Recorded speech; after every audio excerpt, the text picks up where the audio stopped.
Hello everyone, आज मैं आपके लिए एक्सप्लेन करूंगी एपोथेओसिस का एपिसोड नंबर 26। तो जैसा कि लास्ट एपिसोड में हमने देखा था कि लियो जिंग ने सोल पावर को हासिल किया, जिस वजह से युन को पता चला कि उसके अंदर स्काई का सोल सीड है और अब वो लियो जिंग को ट्रू ड्रैगन का ब्लड देखकर ड्रैगन्स की दुनिया से बाहर भेज देती है। वहाँ भी लियो जिंग का अलग अलग फैक्शन के लोगों से मुकाबला हुआ, मगर लियो जिंग उन सबको हरा के जेड के साथ यूंडियन की तरफ निकल पड़ता है। वहीं दूसरी तरफ जी फांग को पता चला कि उसके बेटे को लियो जिंग ने खत्म किया, इसलिए वो अपनी आर्मी को जंग के लिए हुक्म दे देता है। साथ ही जाओडा भी यूंडियन पर अटैक करने पहुंच गया, क्योंकि उसे पता चल गया था कि डायना फिलहाल रिट्रीट पर है। अब आगे तो हम देखते कि लियो जिंग सीनियर जेड के साथ यूंडियन की तरफ निकल पड़ा। ये लोग फ्लाइंग कैरेज से जा रहे थे। वो लियो जिंग को बता रही थी कि वेस्टर्न रीजन में तुम्हारे साथ जो 3 डिसाइपल गए थे वो वापस यूंडियन में आ चुके हैं। दरअसल वो टियानियोपी, सीनियर शिनफिंग और बेली होंग के बारे में बात कर रही थी। साथ ही वो कह रही थी कि अभी अभी तुमने कई सारे लोगों के साथ फाइट की, मेरे ख्याल से तुम अब कमजोर हो चुके हो, इसलिए जल्दी से मेडिटेट करो, उससे तुम्हारी वीकनेस दूर हो जाएगी। तो लियो जिंग तुरंत ही जाके मेडिटेशन करने बैठ जाता है। लियो जिंग अब फाइटिंग स्पिरिट रेल्म तक पहुंच चुका था। साथ ही उसके पास एंसेस्टर ड्रैगन का ब्लड ड्रॉप था। वो सोच रहा था कि मेरी बॉडी में ऑलरेडी रेड ड्रैगन मौजूद है, तो इस ब्लड ड्रॉप से मैं उसे अवेकन करने की कोशिश करूंगा। और अब लियो जिंग उस ट्रू ड्रैगन के ब्लड ड्रॉप को रिलीज कर देता है। वो ब्लड ड्रॉप लियो जिंग की माइंड स्पेस में मौजूद एंसेस्टर कोल्ड्रन में जा रहा था। तब तक अजूर ड्रैगन भी वहाँ पर आ जाता है। उस ब्लड ड्रॉप को काफी केयरफुली देख रहा था, जिसके बाद उस लाल ड्रैगन जिसका नाम बागो था उससे कहता है कि ये ब्लड ड्रॉप तुम्हें अवेकन करने के लिए काफी होना चाहिए। और अब वो ड्रॉप कोल्ड्रन में जाते ही उसमें से तेज ऑरा निकलना शुरू हो जाती है और फिर इसी फायर पावर की मदद से वो लाल ड्रैगन अवेकन हो गया।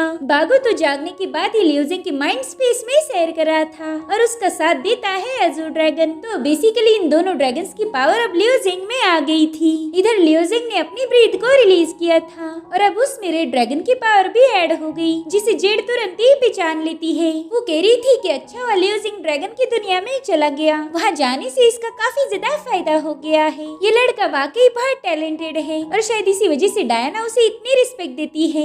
इधर लियो जिंग भी अब कल्टीवेशन से बाहर आ गया था और तभी जेड का टोकन ब्लिंक होने लगता है। दरअसल टियानियोपी ने उसे संदेशा भेजा था कि जाओडा ने यूंडियन पर अटैक कर दिया है, इसलिए जल्दी से आकर हमारी मदद कीजिए। अब इस संदेशे को देखकर लियो जिंग भी डर गया था। वो कहता है कि जाओडा ने तो जंग छेड़ दी है। इधर सीनियर जेड भी बहुत ज्यादा भड़क गई थी। अब वो अपनी पावर्स को एक्टिवेट करती फ्लाइंग कैरेज को बड़ी तेजी से उड़ाने लगती है, ताकि ये लोग जल्दी से यूंडियन में पहुंच पाए। वहीं दूसरी तरफ हम यूंडियन के 2 डिसाइपल्स को देखते हैं। उन्हें भी टियानियोपी का मैसेज मिल गया था, तो तुरंत स्क्वायर की तरफ जाने लगते हैं। मगर तभी वहाँ पर 2 और डिसाइपल पहुँच गए। उन्होंने आते ही एक बंदे को खत्म कर दिया और अब वो दूसरे बंदे से कह रही थी कि जाओडा गद्दार नहीं है, गद्दार तो निंग्यूडी है। वो हमारी जैसी कमजोर डिसाइपल्स को कभी सपोर्ट नहीं करती। अगर जाओडा यहाँ का पैलेस मास्टर बन जाए तो हमें भी काफी अच्छे ट्रेनिंग रिसोर्सेज मिल सकते हैं। और फिर वो उसे भी खत्म कर देता है। और अब हमें अरीना का सीन दिखाया जाता है, जहाँ पर यूंडियन के एल्डर वांग ने कई सारे डिसाइपल्स को जमा किया था। वो कह रहे थे कि हम सब मिलकर दुश्मनों का खात्मा करेंगे,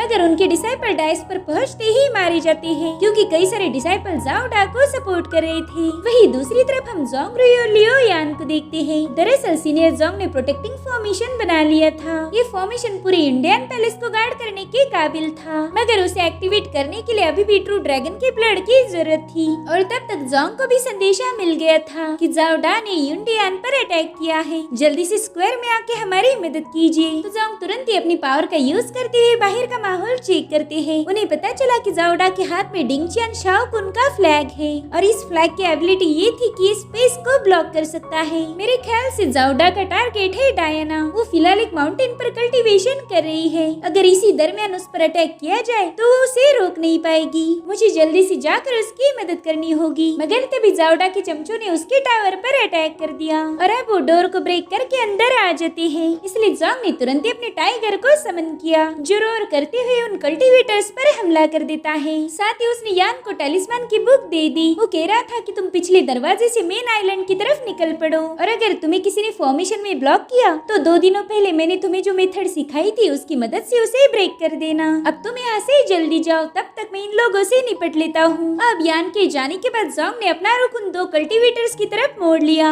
उन्होंने उस टाइगर को डिस्ट्रॉय कर दिया था। अब बंदा अपने साथी से कह रहा था कि पर्पल इन बॉडी के पास ही टैलिस्मान की बुक है, हमें कुछ भी करके उसे हासिल करना ही होगा। इधर जोंग का मैजिकल गोर्ड एक्टिवेट हो गया और अब उसमें से एक ड्रॉप बाहर निकल कर अपनी एनर्जी को रिलीज कर रहा था। जोंग कहता है कि मैं तब से डीमंस को मारता आया हूँ जब तुम पैदा भी नहीं हुए थे, इसलिए अपने बाप से पंगे नहीं लेने चाहिए। और फिर जोंग रही उन दोनों को बड़ी ही आराम से खत्म कर देता है। वहीं पर डायना के आइस पावर से पूरी जगह बर्फ में बदल रही थी और यही तो जाओ को चाहिए था। डायना के सेंसेस पूरी तरह से ब्लॉक थे, तो जाओ इसी मोमेंट का फायदा उठाकर उसे मारने वाला था। जिसके बाद वो डिंगचैन शाओकुन फ्लैग्स को एक्टिवेट करके एक फॉर्मेशन बना लेता है। वो फॉर्मेशन पूरे स्क्वायर को ब्लॉक कर चुका था, यानी कि अब बाहर से कोई अंदर नहीं आ सकता था। बेली हांग कहता है कि आज तो हम बुरे फंसे। तभी सीनियर शेनफिंग बता रही थी कि एक जगह है जहाँ से हमें मदद मिलेगी, जो कि है हेवन, मगर वहाँ भी कैलामिटी के बादल जमा हो गए हैं। हम सब डिवाइन सी रेल्म के कल्टीवेटर्स हैं, तो हमारे लिए इन ट्रिब्यूलेशन के क्लाउड को ब्रेक करना इम्पॉसिबल होगा। वही जाओडा ने डायना को खत्म करने की पूरी तैयारी कर ली थी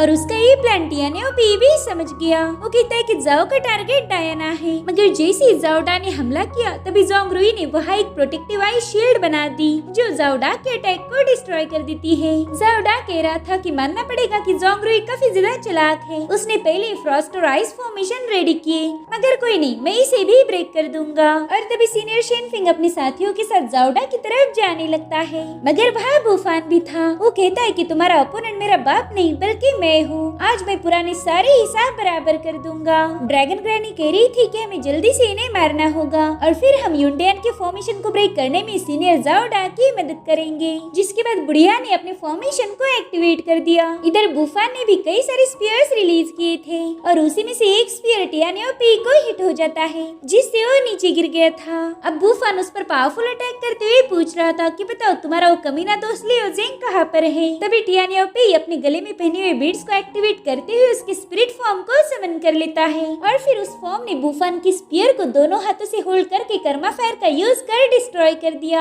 जिससे उस पूरी जगह में आग लग गई और अब बुफान उसके फॉर्मेशन में ट्रैप हो गया। मगर तभी वो अपनी डिमोनिक पावर को एक्टिवेट कर देता है। वो कह रहा था कि मैं लियो जेंग को खत्म कर दूंगा। उसका लुक अब पूरी तरह से बदल गया था। टियानियोपी उसे बता रहा था कि तुमने डिमन क्लैन की फॉरबिडन टेक्निक का यूज करके अपनी कल्टीवेशन लेवल को बढ़ाया है और इससे तुम्हारी जान भी जा सकती है। लेकिन बुफान तो उसकी एक नहीं सुनता, वो सीधे टियानिया पर अटैक करने चला गया। इसलिए टियानिया उसे बुद्धा की इमेजिनरी रेल में फंसा देता है। बुफान उस जगह को देखकर थोड़ा सा कंफ्यूज हो गया और तभी उसे लियो जेंग का विजन दिखने लगता है। वो गुस्से में कह रहा था कि लियो जेंग तुम्हें मेरे भाई की जान की कीमत चुकानी होगी और अब वो बड़ी ही तेजी से जाकर लियो जेंग पर अटैक करना शुरू कर देता है। लियो जेंग उसे रोकने की कोशिश कर रहा था, लेकिन तभी बुफान अपना हाथ उसके आर पार कर देता है, जिससे लियो जेंग बुरी तरह से घायल होके मारा गया। बुफान तो बहुत ज्यादा खुश हो गया था। वो कह रहा था कि मैं कोई यूजलेस नहीं हूँ, मैं भी पावरफुल हूँ और मैंने फाइनली मेरे भाई की मौत का बदला ले लिया।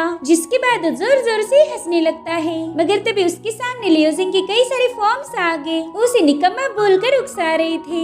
अब इतने सारे फॉर्म्स को देखकर बुफान भी हैरान हो गया। उसे समझ नहीं आ रहा था कि लियो जेंग की इतनी सारी फॉर्म क्रिएट कैसे हो गए, इसलिए वो गुस्से में चिल्लाकर कह रहा था कि आखिर तुम मरते क्यों नहीं हो। जिसके बाद उन सभी फॉर्म्स पर अटैक करना शुरू कर देता है, लेकिन वो फॉर्म उसके सारे अटैक को डॉज कर रहे थे। और तभी टियानियोपी ने वहाँ पर किंगमिंग फ्लावर खिला दिया और वो इन्हीं सभी फॉर्म्स के जरिए उस फ्लावर की एनर्जी बुफान में डालना शुरू कर देता है। उस एनर्जी ने बुफान को चारों ओर से जकड़ लिया था और तभी उसे जाओडा की आवाज आती है। वो कह रहा था कि तुम किसी काम के नहीं हो। साथ ही लियो जेंग का एक फॉर्म जाओडा में बदल गया था। बुफान को भी अब हकीकत का अंदाजा आ जाता है। वो कह रहा था फादर, मैं और मेरा भाई बस आपके खिलौने थे, आपने हम दोनों को खुद के फायदे के लिए यूज किया। देखा जाए तो आप एक बाप बनने के भी लायक नहीं थे और अब वहाँ के सारे फॉर्म जाओडा में बदल जाते हैं। तो बुफान उन सभी को 1 बाय 1 काटना शुरू कर देता है, मगर वहाँ ढेर सारे फॉर्म्स थे, इसलिए बुफान अपनी डिमोनिक पावर का यूज करके उनको एक साथ ही डिस्ट्रॉय कर देता है,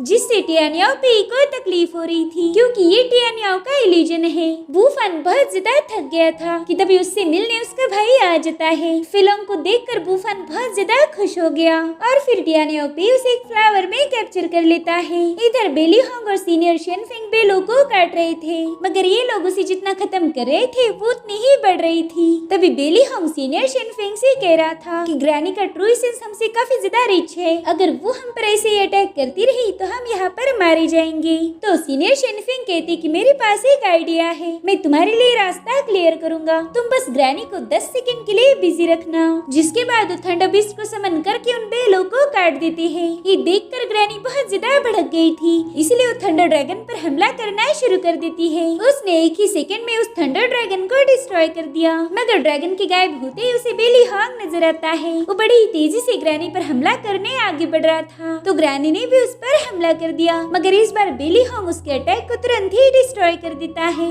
ये देखकर तो ग्रैनी के होश ही उड़ गए। वही दूसरी तरफ सीनियर शेनफेंग ने 10,000 सोर्ड फॉर्मेशन क्रिएट किया। इन सभी सोर्ड्स में हेवन की पावर थी। इधर बेली होंग ग्रैनी को बिजी रखने की पूरी कोशिश कर रहा था, मगर ग्रैनी उस पर भारी पड़ जाती है। वो उस पर पावरफुल हमला करके उसे बहुत दूर ढकेल देती है, मगर बेली होंग बाज नहीं आ रहा था। वो अपने डैगर से एक बार फिर से ग्रैनी पर हमला कर देता है। ये देखकर वो कह रही थी कि तुम ऐसे लाइन पर नहीं आओगे, जिसके बाद वो बेली होंग को डायस पर पटक देती है। मगर तब तक सीनियर शेनफेंग को काफी सारा टाइम मिल गया था। वो अब अपनी फॉर्मेशन को फुल्ली एक्टिवेट कर देते हैं और अब उन्होंने अपनी थंडर की पावर्स का यूज करते हुए ग्रैनी पर हमला कर दिया। उनका ये अटैक इतना ज्यादा भयानक था कि ग्रैनी एक ही स्ट्राइक में मारी गई। हालांकि ये सब बेली होंग की वजह से पॉसिबल हुआ था। उसने अपनी जान पर खेल के ग्रैनी को बिजी रखा और इसी दरमियान सीनियर शेनफेंग ने पावरफुल मूव क्रिएट की। बेली होंग भी सीनियर शेनफेंग की इस टेक्निक की तारीफ कर रहा था, जिसके बाद वो बेहोश हो जाता है।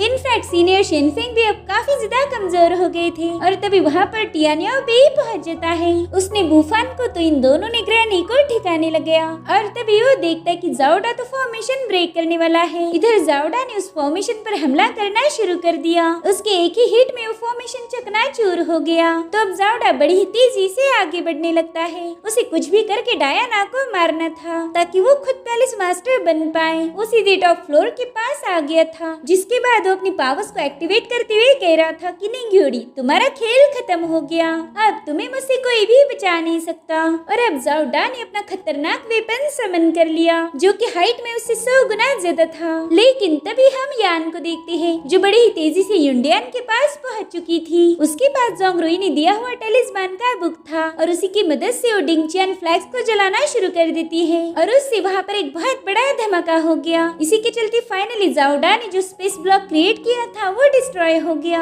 अब बाहर के लोग भी युंडियान में आ सकते थे। जाओडा कह रहा था कि तुम्हारी इस हरकत से कोई फायदा नहीं होगा, निंग्योरी को तो मरना ही है और फिर तुमसे भी निपटा जाएगा। तुम्हारे लिए तो मैंने कुछ और ही प्लान करके रखा है। जिसके बाद वो अपना हेवी स्पीयर डायना की तरफ थ्रो कर देता है। तब तक सीनियर जेड और लियो जिंग भी वहाँ पर पहुँच चुके थे। लियो जिंग सीधा उस स्पीयर को रोकने चला गया, वहीं पर सीनियर जेड सीधा जाओडा पर हमला करने पहुँच गई। इन दोनों ने एक दूसरे पर अटैक कर दिया। उनकी एनर्जी आपस में टकरा रही थी। जाओडा उससे कहता है कि तुम तो बड़े सही टाइम पर आई हो, मैं भी तुम्हारी प्यारे डिसाइपल को खत्म करने ही वाला हूँ। चलो ये बढ़िया हो गया, अब तुम उसे अपनी आंखों से मरता हुआ देख सकती हो। जिसके बाद वो हंसने लगता है। इधर लियो जिंग उस स्पीयर के सामने आके खड़ा हो गया। वो उसे टेलीपोर्ट करने की कोशिश करता है, साथ ही उसने अपने रेड एंड ग्रीन ड्रैगन को भी समन कर लिया। ये दोनों ड्रैगन बड़ी ही तेजी से जाकर जाओडा के स्पीयर को डिस्ट्रॉय कर देते हैं और अब बागो और अजूर ड्रैगन का दूसरा टारगेट था जाओडा।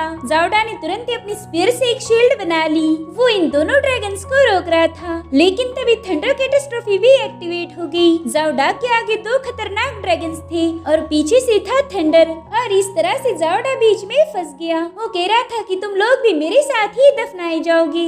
अब वो ऐसा क्यों बोल रहा था ये हमें थोड़ी ही देर में पता चलेगा। और अब वहाँ पर एक बहुत बड़ा ब्लास्ट हो गया जिसमें जाओडा मारा जाता है। लियो जिंग देख रहा था कि डायना की वजह से जाओडा मर चुका है क्योंकि वो कैटेस्ट्रोफी डायना को फॉलो कर रही थी। लियो जिंग को ये राज पता चल गया कि डायना कोई और नहीं बल्कि पैलेस मास्टर निंग्यूडी है। सीनियर जेड उसे बता रही थी कि ये लाइफ एंड डेथ वाली कैटेस्ट्रोफी है। डायना ने पहला थंडर अटैक तो पास कर लिया और अब बारी है फायर ट्रिबुलेशन की। हम देखते हैं कि आसमान से बहुत बड़ा फ्लेम का फ्लो उसकी तरफ आगे बढ़ रहा था, तो डायना अपनी हेवनली बर्ड को समन करके उस फायर फ्लो की तरफ भेज देती है, जिसके बाद वो अपने आइस पावर की मदद से उस फायर फ्लो को बर्फ में बदल देती है और फिर एक ही झटके में उसने उस सारे बर्फ को क्रश कर दिया। और बस अब आखिरी कैटेस्ट्रोफी बाकी थी। इसे ड्रीम डीमन ट्रिबुलेशन कहा जाता था। आसमान से कई सारी डिमोनिक एनर्जी फ्लो हो रही थी। ये सभी लोग चाहते थे कि डायना उसे भी पार कर ले, लेकिन तभी यान की नजर आसमान में जाती है। दरअसल वहाँ पर हजारों की तादाद में डीमंस पहुँच चुके थे और इसी वजह से जाओडा ने इन लोगों को बोला था कि तुम सभी लोग मेरे साथ ही दफनाए जाओगे। जीफांग ने बस युंडियान पर ही नहीं बल्कि क्लियर स्काई में भी अपनी फोर्स भेज दी। शी जिंगशन अपने सभी डिसाइपल्स को बता रहे थे कि हमें कुछ भी करके डीमंस को रोकना होगा। आज हम सब मिल के उनका सफाया कर देंगे। वहीं दूसरी तरफ हमें ब्रह्मा डायनेस्टी दिखाई जाती है जहाँ पर लिंगयान का राज था और उसने भी अपनी पूरी आर्मी को असेंबल किया ताकि वो डीमन क्लैन का मुकाबला कर पाए। और इसी के साथ एपिसोड यहीं पर एंड हो जाता है। Thank you so much for watching. Bye bye, take care.